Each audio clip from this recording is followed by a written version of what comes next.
Ruth. Ruth 1. In the days when the judges ruled, there was a famine in the land, and a man of Bethlehem in Judah went to sojourn in the country of Moab, he and his wife and his 2 sons. The name of the man was Elimelech, and the name of his wife Naomi, and the names of his 2 sons were Mahlon and Chilion.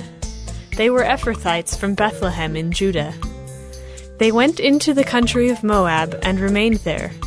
But Elimelech, the husband of Naomi, died, and she was left with her 2 sons. These took Moabite wives. The name of the one was Orpah, and the name of the other Ruth. They lived there about 10 years, and both Mahlon and Chilion died, so that the woman was left without her 2 sons and her husband. Then she arose with her daughters-in-law to return from the country of Moab, for she had heard in the fields of Moab that the Lord had visited his people and given them food. So she set out from the place where she was with her 2 daughters-in-law, and they went on the way to return to the land of Judah.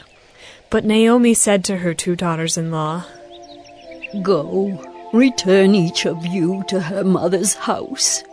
May the Lord deal kindly with you as you have dealt with the dead and with me.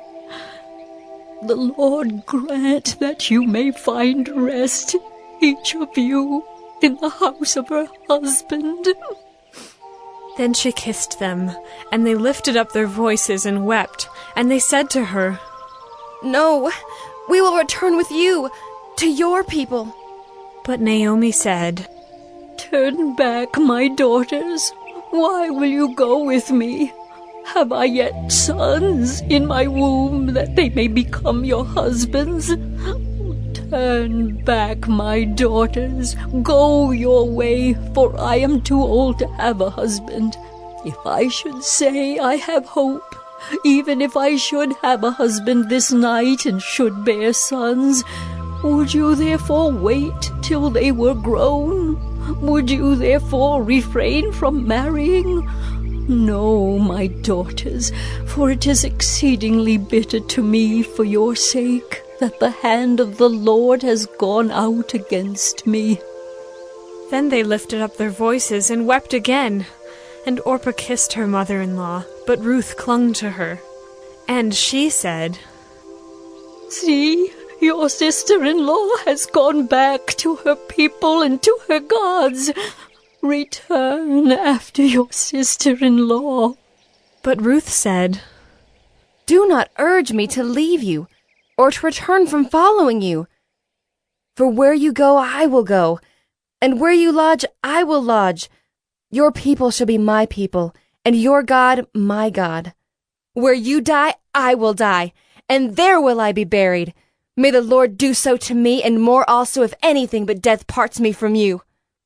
And when Naomi saw that she was determined to go with her, she said no more.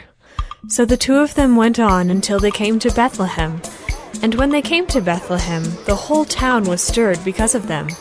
And the women said, "Is this Naomi?" She said to them, "Do not call me Naomi. Call me Mara, for the Almighty has dealt very bitterly with me. I went away full, and the Lord has brought me back empty. Why call me Naomi when the Lord has testified against me, and the Almighty has brought calamity upon me?" So Naomi returned, and Ruth the Moabite, her daughter-in-law, with her, who returned from the country of Moab. And they came to Bethlehem at the beginning of barley harvest.